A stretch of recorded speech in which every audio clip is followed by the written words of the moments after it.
UN controversies and Supreme Court victories. Hi, I'm Hayley. Welcome to Life in 5, pro-life news that matters.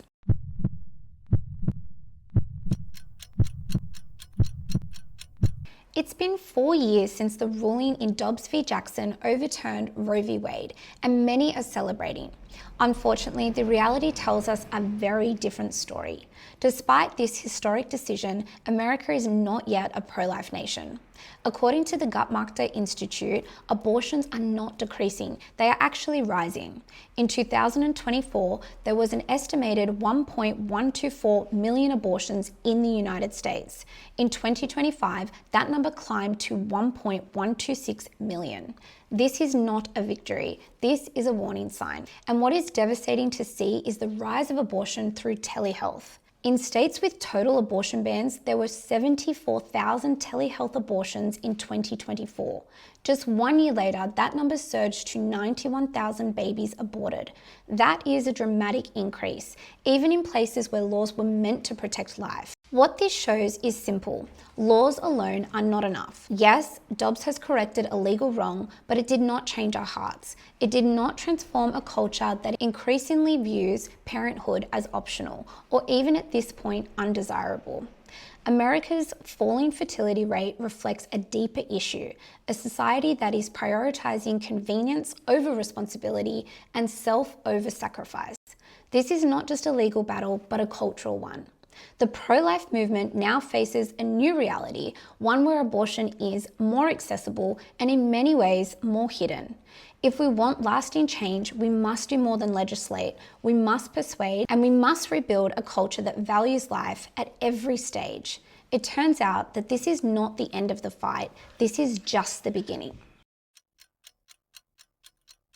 A new nomination for Secretary General of the United Nations is raising concern among those who believe in protecting life at every stage. Michelle Bachelet, former president of Chile, is being considered for one of the most influential global leadership roles, but her record on abortion is drawing concern. When she was president of Chile, we seen Chile move further away from long-standing protections for the unborn and instead legalizing abortion. She has also publicly supported expanding abortion access. The Secretary General of the United Nations doesn't just represent one country. They help shape global priorities, humanitarian policy, and how human rights are defined worldwide. They also have a considerable amount of money to do this. According to its charter, the UN exists to promote peace, protect human rights, deliver humanitarian aid, and uphold international law. It is also meant to represent all people across all different cultures. Critics argue that when leadership strongly allies with one side of deeply divisive issue like abortion, it risks narrowing the UN's role, turning a global institution into a platform for one worldview instead of reflecting global diversity. Many nations hold strong convictions about protecting life in the womb. That raises a key question. Can the United Nations truly represent all humanity if it appears to, at this point, be anti-life? For many, the answer is not silence, but balance, because if the UN is to serve the world, it must reflect all of it. In 2013, journalist David Daleiden began documenting Planned Parenthood's illegal sale of body parts from aborted babies.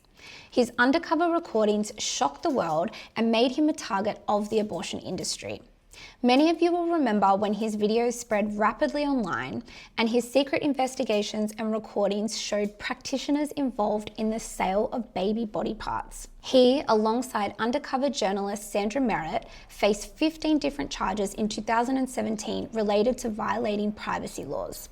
That case was initiated under Kamala Harris, the Attorney General of California at the time. The final charge against them was dropped this year, and David maintained the charges were politically motivated and that his actions were protected under journalistic protection to expose illegal activity. This is not just an isolated case.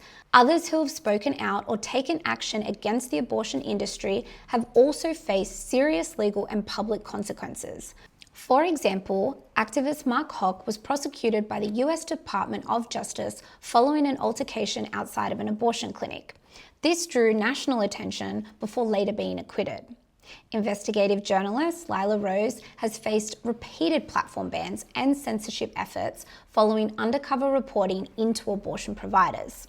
The abortion industry will do whatever it can to destroy those who don't agree with it.